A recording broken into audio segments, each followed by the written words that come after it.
Assalamualaikum warahmatullahi wabarakatuh. Anak-anak semua, pada hari ini Pak Guru akan menjelaskan tentang makna surat At-Tin. Sebelum kita membahas makna surat At-Tin, terlebih dahulu kalian perlu tahu surat At-Tin itu apa toh. Di sini surat At-Tin terdiri dari 8 ayat. Dalam urutan surat itu urutan surat yang ke-95. Silakan bisa dibuka, dicek di juz amma atau di Al-Qur'an juz 30 itu pasti ada di situ. At-Tin artinya buah tin. Nah, di sini nama At-Tin diambil dari ayat dari surat pertama surat At-Tin. Paham ya? Terus kalian coba Pak Guru tanya, At-Tin itu makiyah atau madaniyah? Jawabannya makiyah. Makiyah itu turun di kota Mekah ya. Turun di kota Mekah sebelum Nabi Muhammad SAW itu hijrah ke Madinah. Nah itu.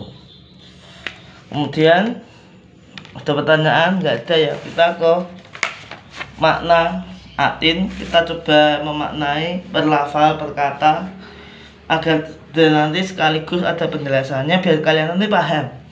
Apa toh makna yang ada di sini itu apa? Jadi nggak kalian nanti setelah pelajari itu nggak ngambang. Oh seperti ini tadi kan kamu tahu. Oh jelas ya, berarti alat ayat itu jelaskan seperti kan nanti di beberapa itu ada yang beberapa yang kontradiksi atau dalam itu ada bertentangan. Ini begini kok harus terus kemudian kok lawannya begini. Jadi itu nanti bisa kalian bahas, bisa kalian dengarkan dari pembahasan Pak Guru ini. Ya. Bismillahirrahmanirrahim. Wat-tini, demi buah tin, wa zaitun dan zaitun. Nah, ayat pertama, wat-tini wa zaitun, demi buah tin dan zaitun. Artinya apa? Allah Subhanahu wa ta'ala bersumpah dengan menyebutkan nama buah tin ya dan buah zaitun. Buah tin itu apa? Buah tin itu buah yang sangat manis pertama. Yang kedua apa? Buah tin itu enak dan mengobati berbagai macam penyakit.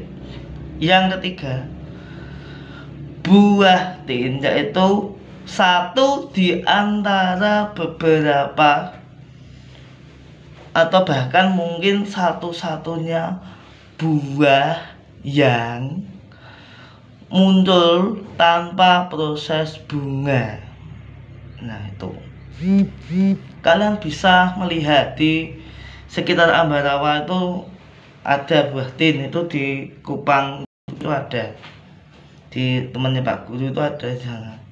Bisa cek di sana, bisa melihat oh buah tin seperti ini.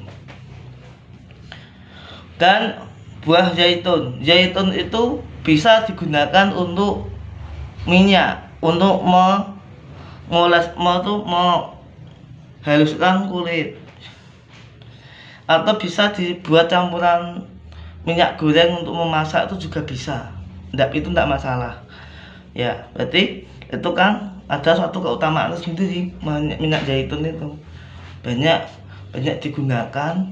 Anak-anak balita juga banyak yang menggunakan minyak itu untuk rambut, untuk pertumbuhan dan sebagainya. Ayat kedua, waturi, dan demi gunung Sinai atau Tursina. Bukit Tursina. Nah, ini janji apa Allah juga bersumpah di demi Bukit Tursina. Bukit Tursina itu bukit di mana Nabi Musa itu menerima wahyu pertama kali di Bukit Tursina. Waktu itu Nabi Musa ada perintah untuk berjalan. Kemudian ketika sampai di puncak Bukit Tursina, Allah turun. Kemudian, wahai Musa, kamu saya beri kitab, ini Taurat. Nah, intinya apa? Di dalam Taurat itu Nabi Musa mengajak kaumnya untuk mencegah syirik. Syirik itu apa? Mensekutukan Allah. Jadi ayo sembahlah Allah, janganlah kamu mensekutukannya. Wa'buduha wala tusyriku bihi syai'a. Sembahlah Allah dan jangan kamu mempersekutukannya. Nah, itu jadi ini satu, meskipun dalam kisah disebutkan ada seorang raja Fir'aun itu mengaku sebagai raja, mengaku sebagai Tuhan, tetapi wa'buduha, tetap kalian harus menyembah Allah. Itu dari Taurat. Ya. Wahada ketiga, wahada dan ini, baladi negara amin aman, dan ini dan demi negeri ini tuh Mekah, baladi negara yang aman. Karena apa? Ada kisah kenapa kok Mekah itu aman, karena Mekah itu di situ ada tempat suci, dan juga dulu ya, atau mbien zaman dahulu itu ketika Abraha itu mau menyerang Ka'bah, burung ababil itu menghalangi dan akhirnya Abraha tidak bisa menyerang Ka'bah itu utuh.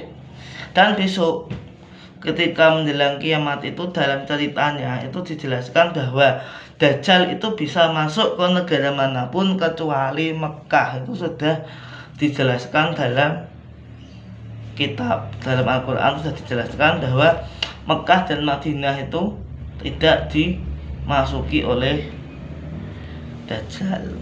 Nah, jadi dari ketiga ayat itu menjelaskan tentang sumpah.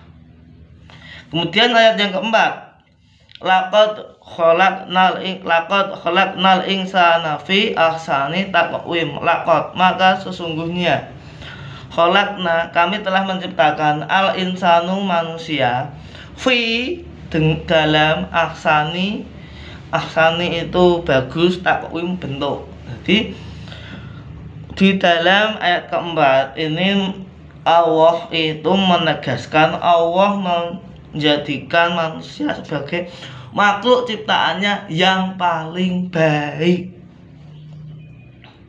Dalam tanda petik paling baik jika dibandingkan dengan hewan. Malaikat itu paling baik karena apa? Pertama,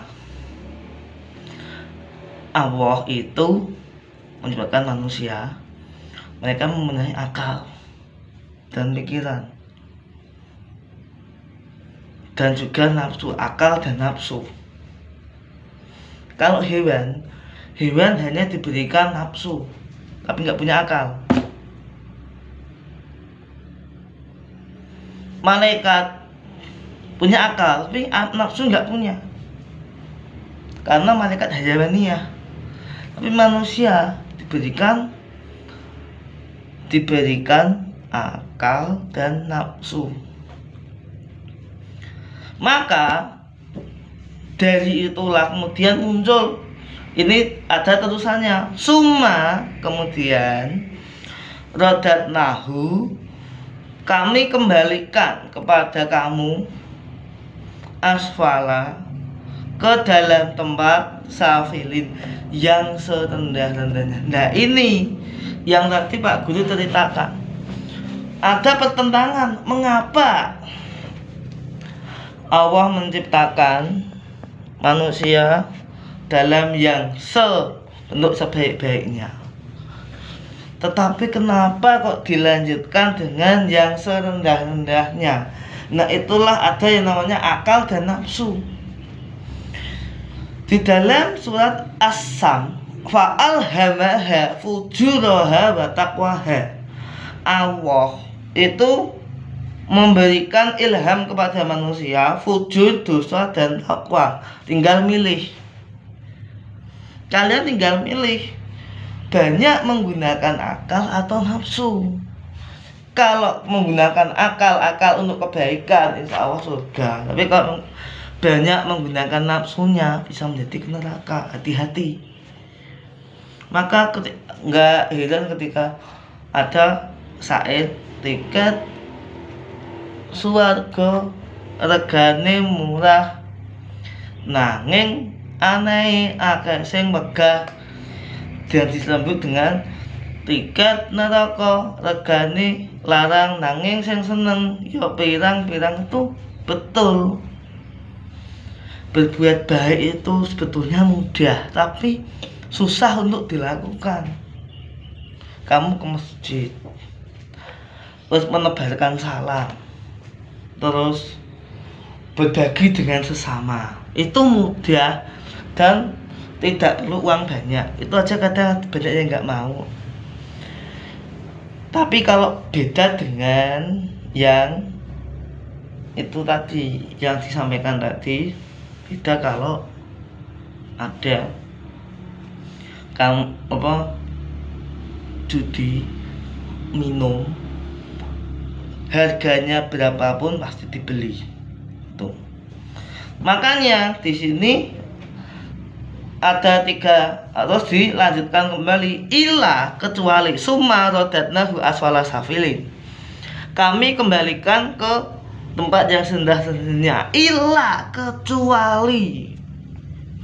Ila, kecuali alladzina, orang yang amanu, beriman, wa amilus sholihati, falahum ajrun ghairu mamnun.